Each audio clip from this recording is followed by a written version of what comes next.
আপনারা তিমি মাছের নাম শুনছেন না? তিমি, তিমি নাম শুনছেন? সমুদ্রে আছে। বড় একটা তিমির ওজন হয় 500 টন। কত টন?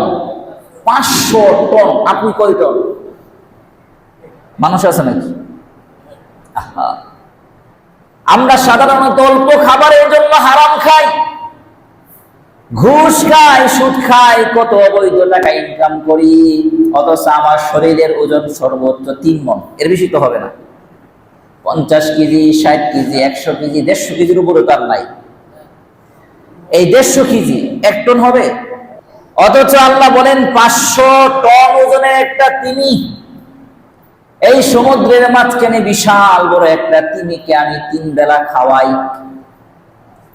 পৃথিবীর একমাত্র প্রাণী, যেই প্রাণী খাবার সংগ্রহ করে রাখে, খাবার জমায়, আগামীকাল কি খাবে ভবিষ্যৎ গড়ে, আছে না?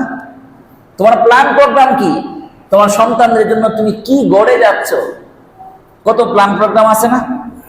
ঘুষ খায় আর সুদ খায় সব সন্তানদের জন্য, অবৈধ টাকা জমায় সন্তানদের জন্য, আগামীকাল কি খাবে ওইটার জন্য জমাই। এরপরও মানুষ মাঝে মাঝে না খেয়ে মরে।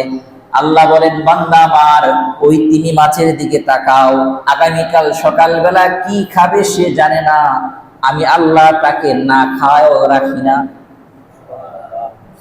শুনছেন? সমুদ্রের কোন তিমি না খায় মরছে?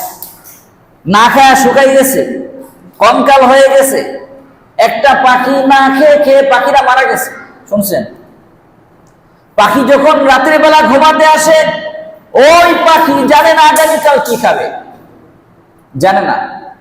সে সকালবেলা আল্লাহর উপর তাওয়াক্কুল করে বেরিয়ে যায়। বিকাল বেলা যখন বাসার মধ্যে ফিরে, আল্লাহ তাকে পেট ভরায়া বাসার মধ্যে নিয়ে আসে।